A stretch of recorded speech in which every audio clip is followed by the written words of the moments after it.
একটি ভিডিও সম্প্রতি ভাইরাল হয়েছে। একজন প্রবাসী বাংলাদেশে সৌদি কফিলের জন্য সান্ডা ধরছেন। প্রশ্ন হলো, সান্ডা খাওয়া জায়েজ আছে কিনা? সান্ডা সাধারণত মরুভূমিতে হয়ে থাকে এবং এটি সরীসৃপ প্রজাতীয় একটি প্রাণী, দেখতে গুই সাপের মতোই অনেকটা। এই সান্ডা, এটাকে কোরআন এবং হাদিসের ভাষায় দব বলা হয়। এখনও আরব দেশগুলোতে এটাকে দব বলা হয়। এই সান্ডা খাওয়ার ব্যাপারে 3 ধরনের হাদিস পাওয়া যায়। 3 ধরনের হাদিসই আসলে বিশুদ্ধ। একটা হাদিসে নিষেধাজ্ঞা প্রমাণিত হয়, এক হাদিসে রান্না করার পরে ফেলে দেওয়ার কথা প্রমাণিত আছে, আবার কোনো কোনো হাদিসে নবীজির সামনে সাহাবায়ে কেরামের খাওয়ার কথা বর্ণিত হয়েছে। তো এ সম্পর্কে নিষেধাজ্ঞার হাদিসটি বর্ণিত হয়েছে আবু দাউদে, যিনি বর্ণনা করেছেন আব্দুর রহমান ইবনে শিবিল রাহিমাহুল্লাহ। যে হাদিসটিকে ইবনে হাজার আসকালানি রাহিমাহুল্লাহ হাসান বলেছেন, সেই হাদিসটির ভাষ্য হলো যে নাহান নবী সাল্লাল্লাহু আলাইহি ওয়াসাল্লাম আন আকলি লাহমিদ দব, নবী সাল্লাল্লাহু আলাইহি ওয়াসাল্লাম দব বা সান্ডার গোশত খেতে নিষেধ করেছেন। এটা পরিষ্কার নিষেধাজ্ঞা। আরেকটি হাদিস বর্ণিত হয়েছে মুসনাদে আহমদে, যেটিকে ইমাম ইবনে হাজাম এবং ইমাম আইনি এবং শাওকানি রাহিমাহুল্লাহ তারা সহিহ বলেছেন।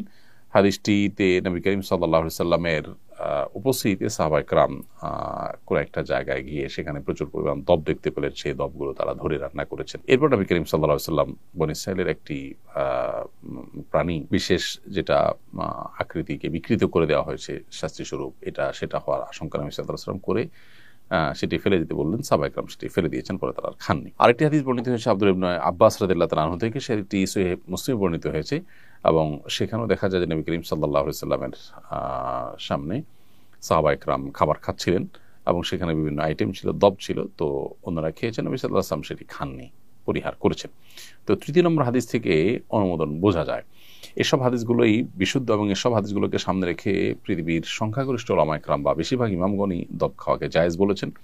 আর হানাফি মাযহাবের ওলামায়ে কেরাম এটিকে মাকরুহ বলেছেন, অপছন্দনীয় বলেছেন।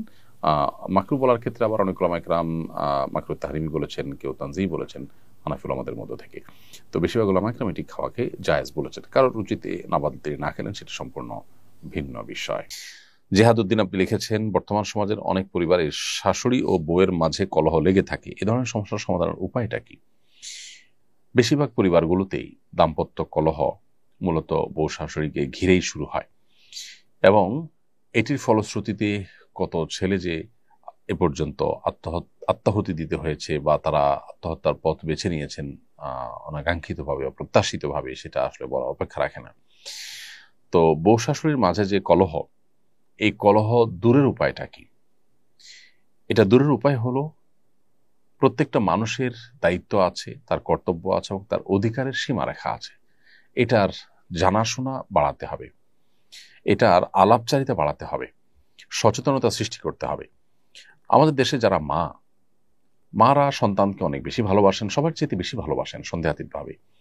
কিন্তু এই ভালোবাসার কারণে সন্তানকে অনেক সময় মা এমন বেশি আগলে রাখেন যেটা আসলে মা হিসাবে তার অধিকারের সীমা ছাড়িয়ে চলে যায়।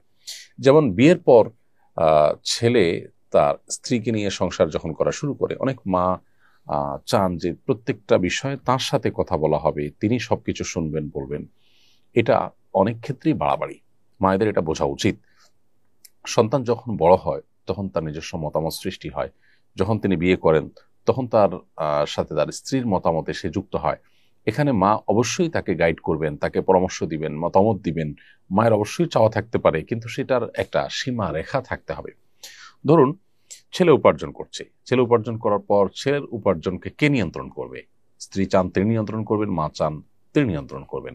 আর শরিয়ত চায় যিনি উপার্জন করছেন তিনি তার উপার্জনকে নিয়ন্ত্রণ করবেন। সন্দেহাতীতভাবে মায়ের প্রতি রেসপেক্ট থাকবে, মায়ের পরামর্শকে সর্বোচ্চ আমল নেওয়ার চেষ্টা করবেন, আর স্ত্রীর যা পাওনা প্রাপ্য আছে সেগুলো দিবেন এবং তিনিও কোনো যৌক্তিক পরামর্শ দৃষ্টিকে আমল নেওয়ার চেষ্টা করবেন। কিন্তু দিন শেষে সিদ্ধান্ত নেওয়ার ক্ষমতা ইসলাম দিয়েছে যিনি উপার্জন করেছেন তাকে। এখন মা যদি মনে করেন যে ছেলে আমার উপার্জন করে সব আমার কাছে দিবে, আমি যা খুশি তা বউকে দেব বা দেব না। অনেক প্রবাসীরা আছেন, তাদের উপার্জনের সমস্ত টাকা বাবা মা আশা করেন যে আমাদের কাছে দিয়ে দিবে, আমরা আমাদের মতো বিষয়কে নিয়ন্ত্রণ করব। এগুলো সবগুলোই কিন্তু বাড়াবাড়ি এবং বাবা মা হিসাবে তাদের যতটুকু অধিকার আছে তার সীমা ছাড়িয়ে চলে যাওয়া।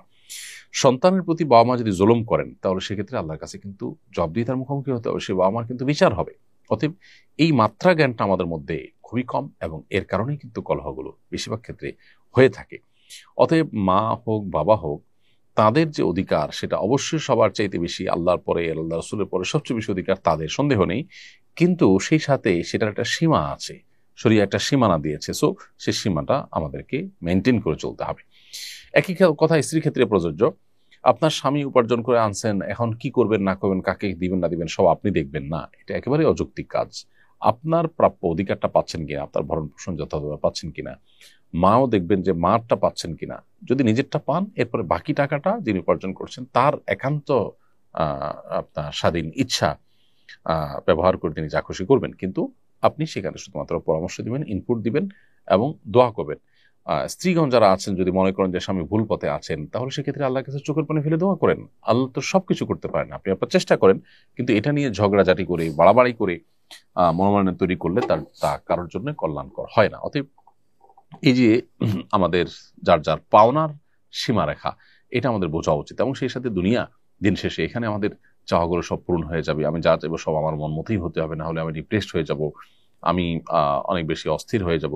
এটা একেবারেই একজন ইমানদারের সাথে যায় না। বিধায় আমাদের সহনশীল হতে হবে, ধৈর্যশীল হতে হবে, তাহলে ইনশাআল্লাহ এই পারিবারিক কলহগুলো কমবে।